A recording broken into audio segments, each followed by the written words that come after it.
P এর মানটা আছে √2 প্লাস 1 1। তাহলে এখানে পি এর মানটা দেওয়াই আছে, কিসের মান নাই? খালি আছে 1 ভাগ p মান। তাহলে 1 ভাগ পি থেকে 1 নিলাম। তাহলে এখানে কি সংখ্যা দেওয়া আছে? যদি যোগের মান থাকে তার কাজ হচ্ছে বিয়োগের মান দিয়ে গুণ বিয়োগের করা। মান বের করা। ঠিক আছে, এখন যেহেতু এটি √2 প্লাস 1 আছে, এ গুণ করলাম কি দিয়ে? √2 মাইনাস 1। এখন সাইড দিয়ে লিখে দেবেন লব ও হরকে, লব ও হরকে √2 মাইনাস 1 দ্বারা গুণ। আচ্ছা, গুণ করলেন, গুণ করার পর ফলাফল আসলো কি? √2 মাইনাস 1। এখানে আসলো, মনে করো এটা এ, এটা হচ্ছে বি, এ প্লাস বি করলে 1 হয়, স্কয়ার না দিলেও চলে। হ্যাঁ, তাহলে হচ্ছে √2 মাইনাস হচ্ছে 1। তারপরে কি আসলো? স্কয়ার আর রুট গুণ করলে উঠে যায়, এখানে কি থাকে? শুধু 2 থাকে, মাইনাস থাকলো 1। এখন 2 থেকে যদি 1 বাদ দাও কত থাকে?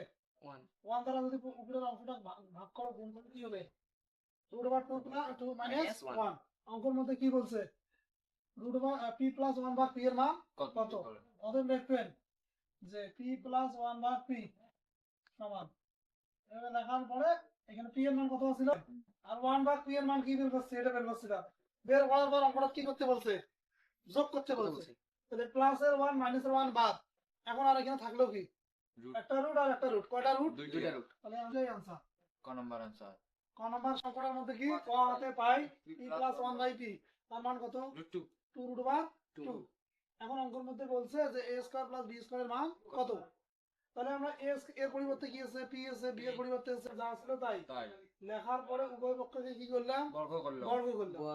বর্গ নির্ণয়ের সূত্র মনে আছে না? a² + 2ab প্লাস অঙ্কের মধ্যে কি দেওয়া আছে? এর পরিবর্তে p আর b এর পরিবর্তে 1 ভাগ p। তাহলে a² বলতে p² plus 2ab plus b²। তাহলে এর পরিবর্তে সব জায়গাতে এর উপরে স্কয়ার করলে হয় 4। তাহলে স্কয়ার রুট উঠে গেলে থাকে 2।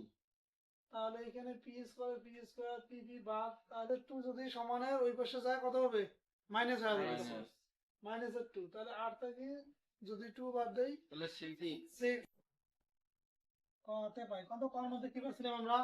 p প্লাস 1 ভাগ p, তার মানটা কত ছিল? 2√2 কত? তাহলে আমরা জানি যে p প্লাস 1 ভাগ p মানে a কিউব প্লাস b কিউবের মান নির্ণয়ের সূত্র যে আছে না, তার মান নির্ণয়ের সূত্র হচ্ছে যে a কিউব প্লাস b কিউবের সূত্র a plus b whole cube minus সূত্রের 3a b।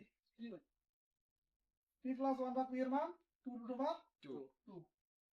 তাহলে এর মানটা হচ্ছে 2√2। কত আছে? 2 এর উপর কিউব করলে কত হয়? 8 হবে। এখানে কয়টা রুট আছে? 3টে রুট আছে। তাহলে দুইটা রুট ওভার গুণ করলে মনে করো যে এইরকম √2 গুণন √2 গুণন হচ্ছে √2। এখন কথা হচ্ছে একই সংখ্যা দুইটা রুটের ভিতরে থাকলে গুণ করলে সেখান থেকে শুধু 2 থাকে আর গুণ থাকবে শুধু 2। বুঝছেন তো সেটা? তাহলে 2√2 মাইনাস 3 দোকানে কত হয়? 6√2। এখন দেখো 8 দোকানে কত? 16 √2 মাইনাস থাকলো 6√2। এখন দেখো যদি বাদ দেই তাহলে কত? 16 থেকে 6 বাদ দিলে কত থাকে? 10। তাহলে হচ্ছে কি অ্যান্সারটা হচ্ছে 10√2। এটা হবে অ্যান্সার।